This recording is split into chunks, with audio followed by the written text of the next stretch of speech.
Vítajte na vlnách slobody.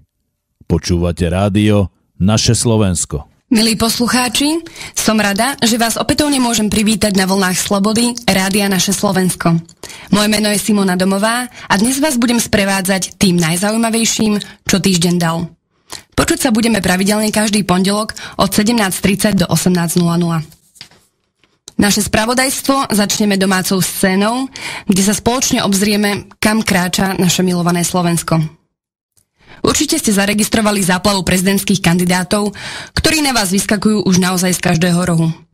16. marca nás čaká prvé kolo prezidentských volieb a aj ja naozaj s napätím očakávam, či aj tentokrát sadnú Slováci na lep padlému anielovi v podobe kráľa úžerníkov a pozemkových podvodníkov, alebo budeme mať už konečne, po dlhom čase, naozaj proslovenského prezidenta. Uvidíme. Pozitívne je, že Andrej Kiska sa kandidovať nechystá. Nedávno vyhlásil, že tých posledných 6 mesiacov, čo mu zostáva, sa chce naplno venovať funkcii prezidenta.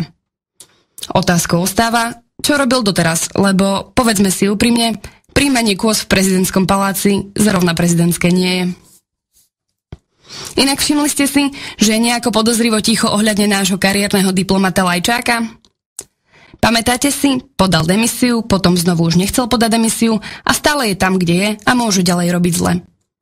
No globálny pakt o riadenej migrácii sa prijal, teda až na pár výnimiek, kedy ho nepodporili napríklad Spojené štáty americké či štát Izrael. Tak či tak, Lajčák môže byť rád. Otvorenou otázkou ostáva, čo tento pakt bude znamenať v blízkej budúcnosti pre Slovensko.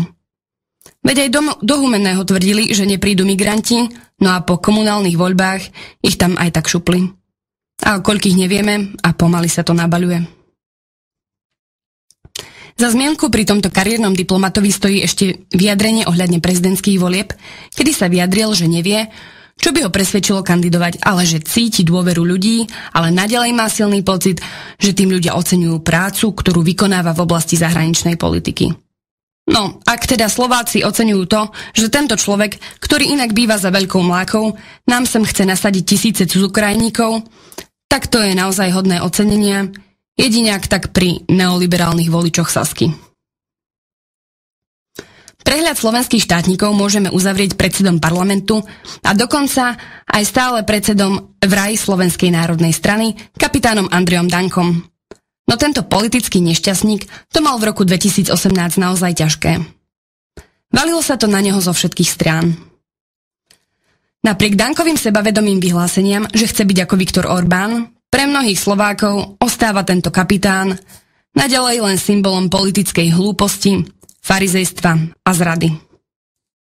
Ale zase karta mu ide, také kšefty, aké sa robia pod taktovkou SNS, sa doteraz asi ani nerobili. Nechajme teraz hviezdy nášho politického neba a vráťme sa do smutnej reality. Celým Slovenskom opäť zarezonovala brutalita cigánskych asociálov, na ktorú bohužiaľ doplatil nevinný 51-ročný Jaroslav zo Zvolena, ktorého si títo asociáli vyhliadli priamo na námestí vo Zvolene a brutálnym spôsobom ukončili ďalší život nevinného človeka, manžela, otca, starého otca a platného občana, ktorý tiež robil aj na to, aby sa mohli aj títo asociáli len poflakovať, kradnúť a vraždiť. Toto je bohužiaľ vizitka nefunkčného systému, kedy tí, čo majú byť chránení, sú bití a vraždení a tí, ktorí sú v spoločnosti v podstate len na obťaž, sa nám smejú do tváre a zneužívajú náš sociálny systém. Ale aj o tomto môžu Slováci rozhodnúť v najbližších parlamentných voľbách v marci 2020. Keď sme už spomenuli nadchádzajúce parlamentné voľby, za posledné dni určite stojí za povšimnutie koniec Roberta Kaliňáka v poslaneckom kresle. Bývalý minister vnútra sa vzdal svojho poslaneckého mandátu a ako sa vyjadril, chce splatiť dlh rodine, ktorej sa nemohol doteraz venovať. Na zamyslenie ostáva, či tento dlh nemohol začať splácať už skôr. Každopádne v strane Smer SD sa to v poslednej dobe nejako hmíri, mení, buble. Mám pocit, že tento rok ešte bude bohatý na odchody, pády a politické zemetrasenia. A inak odísť by mohli viacerí a Slovenskej republike by to len a len prospelo. Minister obrany za Slovenskú národnú stranu Gajdoš dostal opätovne chuť míňať 100 milióny z nášho rozpočtu. Neviem, či je to tým, že sa im to už naozaj kráti. A povedzme si, že človek so zdravým rozumom už ťažko dá hlas tejto strane, ktorá sa stala zástupcom štátu Izrael na Slovensku a ide otvorene proti vlastným občanom. No, tak Gajdoš si povedal, že kauza 1,6 miliardy za staré americké stíhačky už prehrmela, tak teraz chce zaskúpiť nové 3D rakety, aby Slovenská republika bola vraj kompatibilná s teroristickou organizáciou NATO. Však 17 radarov stojí len niečo cez 155 miliónov eur. Malina, ako sú líkové rožky. Verím, že tie radary potom zachytia aj pohyb vlastizradcov, ktorí sa po zmene tejto vlády rozutekajú do všetkých strán. Načrime trochu aj do vôd tretieho sektoru a pozrime sa na vyhlásenie akože obhajcu slobody a demokracie a pre mňa nepochopiteľne stále aj učiteľa, aktivistu a facebookového bojovníka proti ruskej propagande Juraja Smatanu. Šírenie alternatívnych názorov prostredníctvom Facebooku bude po novom opäť o niečo náročnejšie. Sociálna sieť Facebook otvorí kanceláriu v Rige, ktorej hlavnou úlohou bude kontrolovať, či uverejnené statusy používateľov spĺňajú normy sociálnej siete. Súčasťou uvedeného zámeru bude tiež, aby zamestnanci Facebooku sledovali vyjadrenia v ruštine, lotyštine, litovčine a estončine, pričom v budúcnosti by sa rozšírilo sledovanie aj o ďalšie jazyky. Kontroverzný stredoškolský učiteľ a predstaviteľ tretieho sektoru Juraj Smatana, ktorý sa netají tým, že na svoje aktivity ochotne využíval aj peniaze Georgea Sorosa, opäť prekvapil. Alebo vlastne aj nie. Napriek tomu, že tento bývalý poradca predsedničky vlády Ivety Radičovej zväčša vystupuje ako razantný obhajca slobody a demokracie, šírenie niektorých proruských názorov by rád obmedzil. Citujem. Facebook otvorí v lotyšskej Rige centrum, kde bude 150 moderátorov kontrolovať obsah príspevkov v jazykoch pobaltských štátov a v ruštine. Východná hranica nášho informačného priestoru sa konečne začína zabezpečovať. Teraz je čas žiadať podobné centrum aj pre strednú Európu. Napísal Smatana.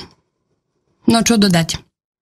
Títo obhajcovia slobody a demokracie, ktorí by vás, ak máte iný názor ako ich liberálny, najradšej na výstrahu povešali. Však páni Havran, Hríb, Eštebenčík a iní. Opäť sa ozval aj nepredvídateľný šéf KDH-kov Alojz Hlina a tentokrát si zobral na mušku Kolárovcov a ich predsedu Borisa Kolára. Podľa slov šéfa KDH Alojza Hlinu je Boris Kolár a jeho hnutie Smer rodina ideálnym koaličným partnerom strany Smer SD, ktorá si ho zámerne pestuje. Ako dôkaz Hlina uviedol skutočnosť, že Kolár dostáva v niektorých médiách neprimerane veľký priestor na vlastnú prezentáciu. Alojz Hlina vyjadril svoje znepokojenie nad postojom Borisa Kolára, ktorý v rozhovore pre TASR oznámil, že po ďalších parlamentných voľbách bude pripravený rokovať s každým, no nie s každým je ochotný vládnuť. Niektorí mi neverili, ale uverte prosím, Boris Kolár a jeho Smer rodina je problém. Smer investuje do Kolára obrovským spôsobom a vedia, prečo to robia. Boris Kolár je ideálny koaličný partner, vydierateľný a pôjde s každým, tak ako šiel s každou. Kolár je v niektorých médiách častejšie ako predpoveď počasia. Smer si ho vyrába a pestuje. Smer rodina pôjde po voľbách so Smerom, nezaváhajú ani minútu. Budú len chcieť ministerstvo vnútra a ministerstvo životného prostredia. Napísal Hlina na sociálnej sieti Facebook v súvislosti s uverejneným postojom Borisa Kolára. Tak buďme úprimní. Niečo na tomto Hlinovom vyjadrení bude. Pozorný občan a volič si už tiež musel všimnúť, že po niektoré politické strany sa na opozíciu iba hrajú. Pozrieme sa aj do jednotlivých regiónov. Tak napríklad v nemocnici Košice-Šaca sa minulý rok narodilo 1808 detí. Rok 2018 ovládli v metropole Východu chlapci. Narodilo sa ich 939, dievčat 872 a dvojčatá sa na svet prihlásili až 28 krát.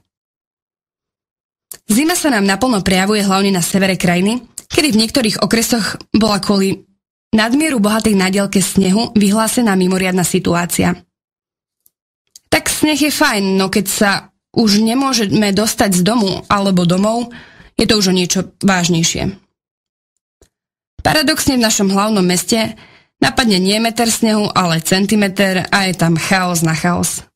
Novozvolený primátor Bratislavy Valo namiesto zabezpečovania plynulosti a bezpečnosti premávky sa podľa jeho slov každý deň modlí, aby nenasnežilo. Aj to sú tie super plány nezávislých liberálnych primátorov. Však pán Unter či Hatola.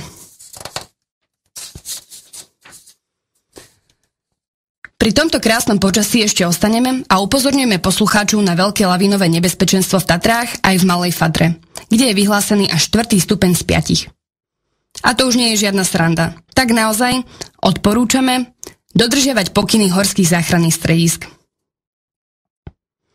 Počas sviatkov netrápil sever krajiny len sneh, ale aj žalúdočné problémy a alkohol. Na Štedrý deň a na Silvestra vyšetrili lekári na urgentnom príjme fakultnej nemocnici v Žiline takmer 200 pacientov. A po niektorých si v nemocnici aj nechali. No, neviem, či to stálo za to potom také sviatky. A keďže dnes je pondelok po 3 kráľoch a začínajú sa nám fašiangy, na záver dnešného spravodajstva si povieme niečo o tomto zvyku. Po nedeli 3 kráľoch sa 7. januára začínajú fašiangy a končia sa pohyblivým útorkom pred Popolcovou alebo tzv. Škaredou stredou, ktorá v roku 2019 pripadla na 6. marca. Fašiangy sú obdobím jedla a zábavy. Korene fašiangových zvyklostí siahajú do dávnej minulosti slovanských pohanských predkov. Fašiangové obchôdzky a zábavy vrcholili na spoločnej veselici v krčme, kde sa z naturálí zozbieraných po celej dedine vystrojila hostina spojená s tancovačkou. V mestách sa tradícia fašiangov spája s plesmi a bálmi. Slovo fašiang pochádza z nemeckého Fastschane, ktoré vo voľnom preklade znamená posledný nápoj. Symbolizovalo nastávajúci 40-dňový pôst pred Veľkou nocou, ktorý sa najmä v minulosti bral veľmi vážne. Práve preto mali byť posledné fašiangové dni, nazývané ostatky, dňami bujarej zábavy. Z veľkomoravského obdobia je z nášho územia známy názov miasopust. V českom jazyku sa slovo masopust zachovalo. Podľa dĺžky fašiangového obdobia sa rozlišovali krátke a dlhé fašiangy. Žartovne sa hovorievalo, že keď je krátky fašiang, vydajú sa aj škaredé dievčatá. V slovenskom prostredí to bolo dané aj roľníckou kultúrou. Hoci sa gázdovia už pripravovali na jarné práce, ešte nebolo veľa roboty, takže okrem priadok a páračiek bol čas aj na svadby.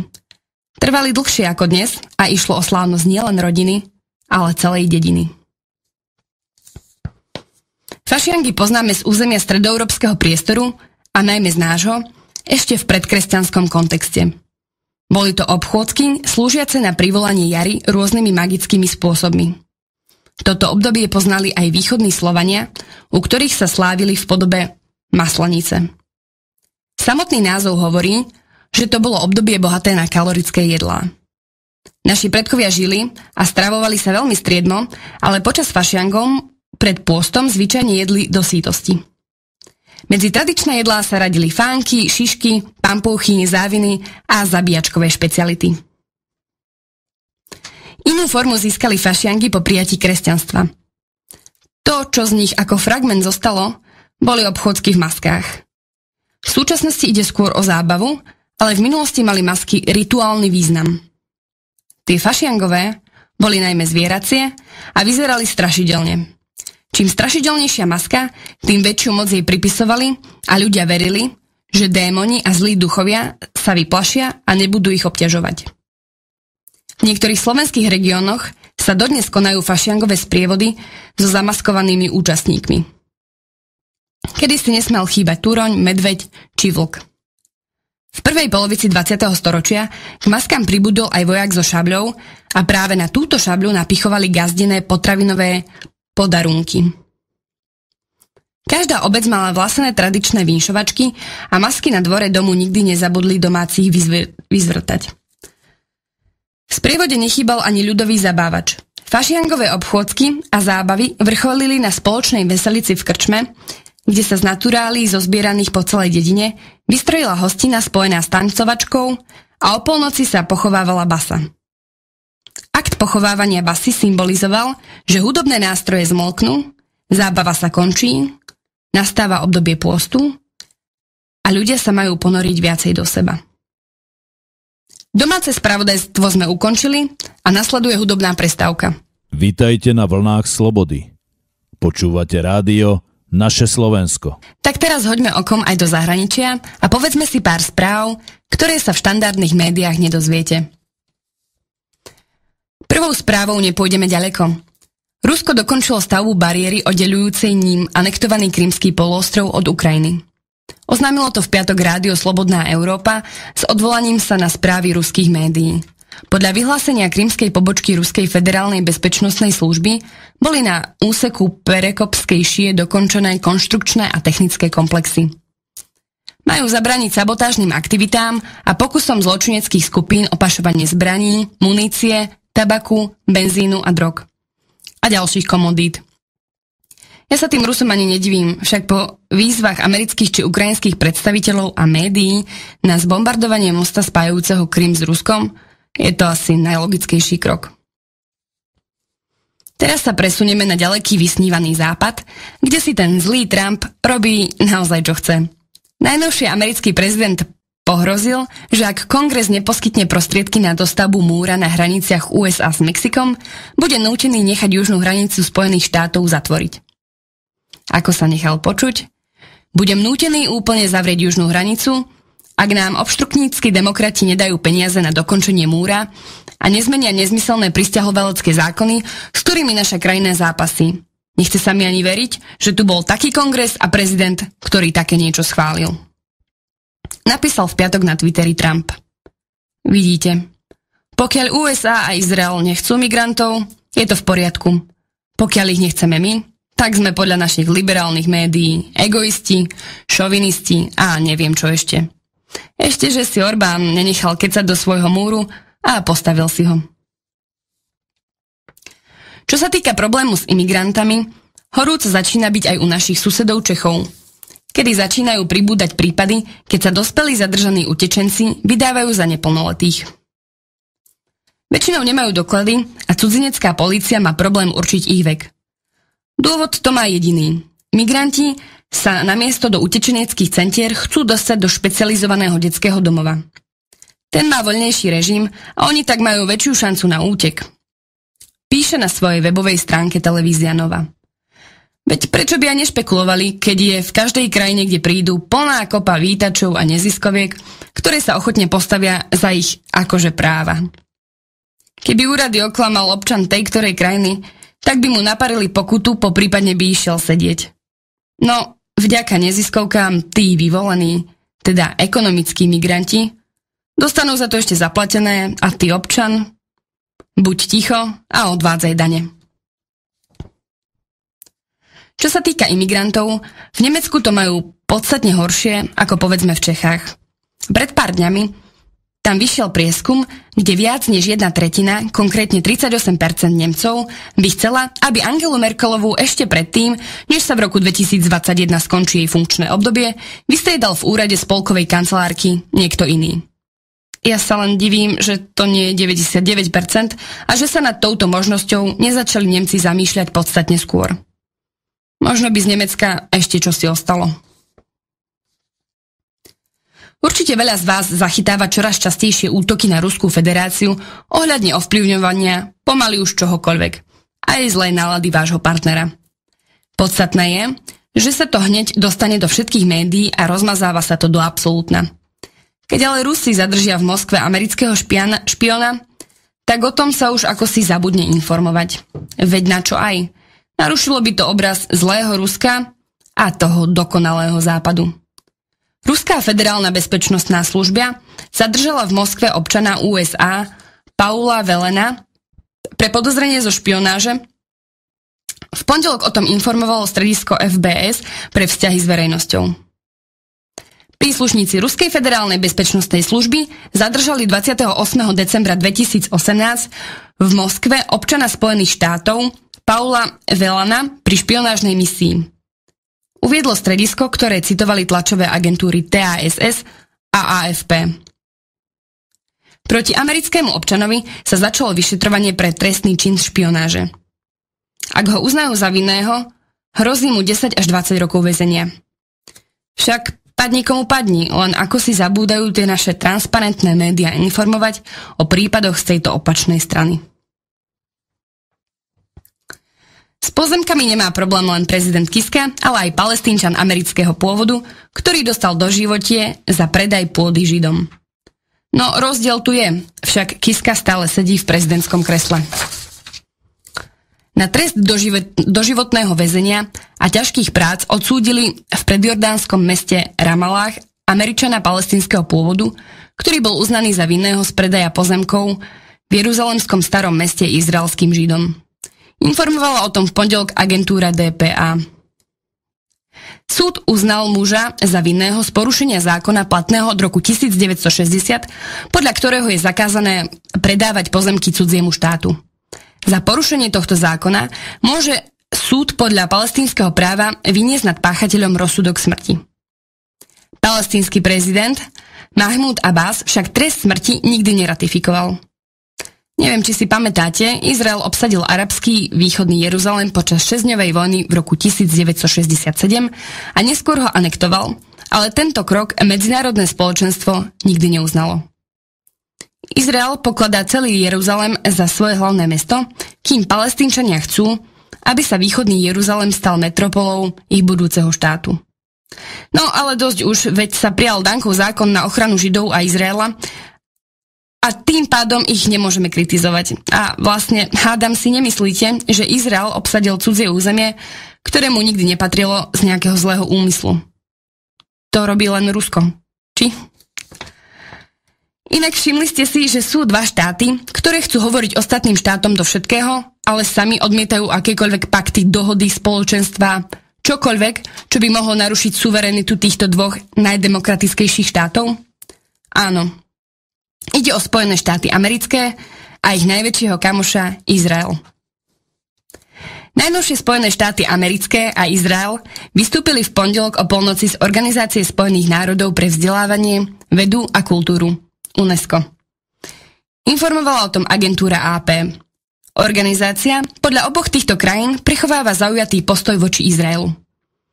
USA žiadali zásadnú reformu organizácie a v roku 2011 pozastavili finančné príspevky na protest proti udeleniu plného členstva Palestíne. Izrael prerušil spoluprácu s UNESCO v roku 2016 po kontroverznej rezolúcii, v ktorej sa uvádza, že Židia nemajú spojitosť s posvätnými miestami v Jeruzaleme. UNESCO so sídlom v Paríži existuje od roku 1946. Najznámejšou činnosťou organizácie je posudzovať kultúrne a prírodné pamiatky sveta a zaraďovať ich na zoznam chránených lokalít, ktorým tak prislúcha osobitná ochrana. Spojené štáty sa po druhej svetovej vojne podieľali na jej založení. Vidíte, ten Izrael to má naozaj ťažké. Nikde ho nemajú radi, ale rozhodovať chce všade a vo všetkom. Ale ja sa vlastne nejako ani nedivím. Mať za nechtami toľko krvi ako USA a Izrael, ale celé UNESCO je zlé, že medzi seba prijali Palestínu. Aj naši susedia na Ukrajine si idú svoje. Pred pár dňami stúpenci ultrapravicových organizácií uskutočnili v utorok v Kieve a ďalších ukrajinských mestách fakľové pochody pri príležitosti 110. výročia narodenia Banderu, vodcu organizácie ukrajinských nacionalistov. Informovala o tom tlačová agentúra TASS. Pre tých, čo nevedia, OUN bola najvýznamnejšou organizáciou šíriacou ukrajinský fašizmus. No a súčasný prezident Ukrajiny, Porošenko, je Banderov veľký stúpenec a zas prezident Kiska sa s ním veľmi rád a aktívne fotil a považujú sa za veľkých kamošov. No, to je ten dvojitý meter. Ale keďže máme za sebou oslavy Nového roka, pozrime sa ešte, ako tieto oslavy prebiehali v multikulturálnom Nemecku. Tak Nemci si užili napríklad skupinové útoky cudzincov v Karlsruhe. Na námestí Schlossplatz sa zišlo približne 2000 ľudí. Asi polovicu z týchto ľudí, ako uvádza policajné prezidium v Karlsruhe, bola arabského výzoru. Práve tí začali pyrotechnikou útočiť na ľudí. Pyrotechniku mierili cielene do davu ľudí. Jedna z petard vybuchla len 3-ročnému dievčatku priamo pri tvári a poranila jej oko. Po takýchto incidentoch začali ľudia námestie opúšťať. To sa však zrejme nepáčilo 20-člennej skupine Afgáncov a Sýrčanov, ktorí začali Nemcov mlátiť hlava nehlava. Teraz skončili v nemocnici s poranením hlavy. Útoky na tomto námestí však neboli jedinými v meste. Na Leopoldovom námestí sa situácia podobala tej na Schlossplac. Tam si ale skupinka asi 500 cudzincov vyhliadla miestnu políciu a pyrotechniku a petardy mierila do jej príslušníkov. Po celú noc zasahovali aj hasiči, zhoreli minimálne 2 autá a 8 kontajnerov. Informácie priniesol portál pressportal.de. Ďalej si Nemci užili multikulturálne obohatenie v meste Cottbus, kde sa počas silvestrovskej noci odohral skupinový útok cudzincov, kedy domácich Nemcov dobili, dokopali a ešte aj okradli. V Drážďanoch zas muž arabského výzoru obchytkával ženu a keď sa to jej priateľovi nepáčilo, tak mu rozbil o hlavu sklenenú fľašu. V Osnabrücken taktiež Sýrčan a Afganec obťažovali miestne dievčatá a v Konstanz sa zas Arab pokúsil znásilniť 28-ročnú ženu. Tak pre Nemcov nie je práve najpríjemnejší štart do nového roku, nuž ale práve Nemci či Francúzi doplácajú na to, koho si zvolili do čela svojich krajín. A my by sme sa mali len poučiť, lebo potom už môže byť, tak ako aj pre Nemecko a Francúzsko, tragicky neskoro. A súhrn zahraničného spravodajstva ukončíme takisto v Nemecku. Príslušníci krajnej pravice si povedali, že už toho majú dosť, potom, ako 4 žiadatelia o azyl napadli v bavorskom meste Amberg nevinných okoloidúcich, rozhodli sa založiť pouličné hliadky. Je naozaj viac ako potrebné, aj na Slovensku, oživiť celospoločenskú diskusiu o imigrácii a o následnej kriminalite imigrantov, pretože ak sa nepoučíme zo situácie v okolitých krajinách a neuzavrieme hranice, čo chvíľa si môžeme takéto multikulturálne obohatenie užívať aj u nás. A vôbec nie som presvedčená, že sme na takúto brutalitu pripravení. V tejto chvíli už ostáva len poďakovať za pozornosť, milí poslucháči. V žiadnom prípade neprepínajte. Nasleduje relácia Pravda o činnosti ľudovej strany Naše Slovensko, kde sa vám dnes prihovorí poslanec Národnej rady Slovenskej republiky a takisto podpredseda ľudovej strany Naše Slovensko, doktor Martin Beluský, a spolu si vypočujeme to, čo sa v štandardných médiách určite nedozviete. Vitajte na vlnách slobody. Počúvate rádio Naše Slovensko.